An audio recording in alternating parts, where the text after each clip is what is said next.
दोस्तों नमस्कार, मैं हूं आर्किटेक्ट अशोक गोयल और मैं आपसे चर्चा कर रहा हूं एक बड़े गंभीर मामले पे। हमेशा से ये बात लोगों को विचलित करती है कि लाखों सिविल इंजीनियर्स आर्किटेक्ट की तरह प्रैक्टिस करते हैं और डेवलपमेंट अथॉरिटीज और म्यूनिसिपल कमेटीज उनको बिल्डिंग प्लान बनाने के लिए, उसको सबमिट करने के लिए और भवन के निर्माण और सुपरविजन की पूरी परमिशन उनको देती है। नक्शे जमा कराने की, पास कराने की, कंस्ट्रक्शन की सुपरविजन करने की और बाद में कंप्लीशन प्लान जमा कराने की। देश में जितने आर्किटेक्ट्स नहीं है उससे कम से कम 20 गुना ज्यादा सिविल इंजीनियर्स इस क्षेत्र में काम कर रहे हैं। और आर्किटेक्ट्स एक्ट बनने से पहले से सिविल इंजीनियर्स इस क्षेत्र में काम कर रहे थे। और एक बड़ी विचित्र बात देखिए आप कि सिविल इंजीनियरिंग का कोर्स करने के लिए आपको सिर्फ 4 साल लगाने होते हैं, आर्किटेक्चर का कोर्स करने के लिए 5 साल लगाने होते हैं। सिविल इंजीनियरिंग में एडमिशन लेने के लिए आपको किसी प्रकार का कोई एंट्रेंस एग्जाम नहीं देना होता। आपने 12वीं पास करी, चाहे आप सरकारी इंजीनियरिंग कॉलेज में जाइए चाहे प्राइवेट में जाइए, मेरिट के आधार पर आपका एडमिशन हो जाएगा। अगर आपको बढ़िया सरकारी इंजीनियरिंग कॉलेज में जाना है तो आपको जेईई पेपर 1 का इम्तिहान देना होगा और उसके आधार पर आपका इंजीनियरिंग कॉलेज में एडमिशन हो जाएगा। आर्किटेक्चर में आपको नाटा का इम्तिहान देना है या जेईई पेपर 2 का इम्तिहान देना है। और 2020 में minimum standard for architecture education 2020 का गजट नोटिफिकेशन होने के बाद यह फाइनल हो गया कि एक एप्टीट्यूड टेस्ट यानी नाटा का इम्तिहान देना और उसको क्लियर करना आपके लिए बहुत जरूरी है अगर आप आर्किटेक्ट बनना चाहते हैं। इसके बारे में अधिकतर छात्रों को जानकारी नहीं थी, उनके पेरेंट्स को जानकारी नहीं थी।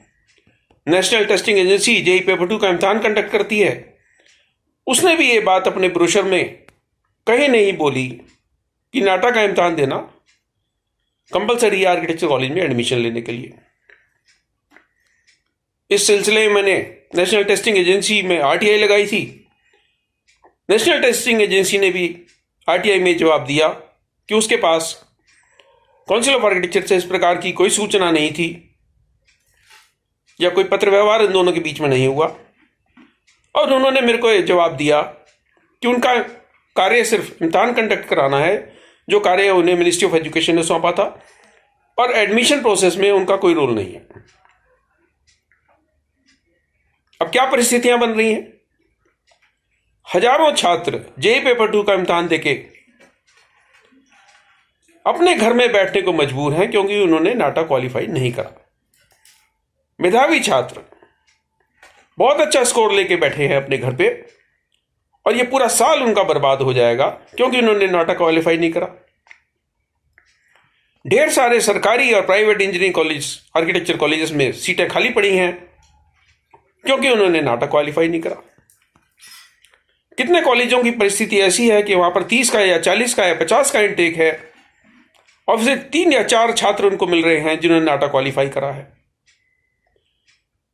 अब आप विचार कीजिए, 4 छात्रों की क्लास किस तरीके से चलेगी या 5 छात्रों की क्लास किस तरीके से चलेगी? टीचर उनको क्या पढ़ाएगा, वो क्या सीखेंगे?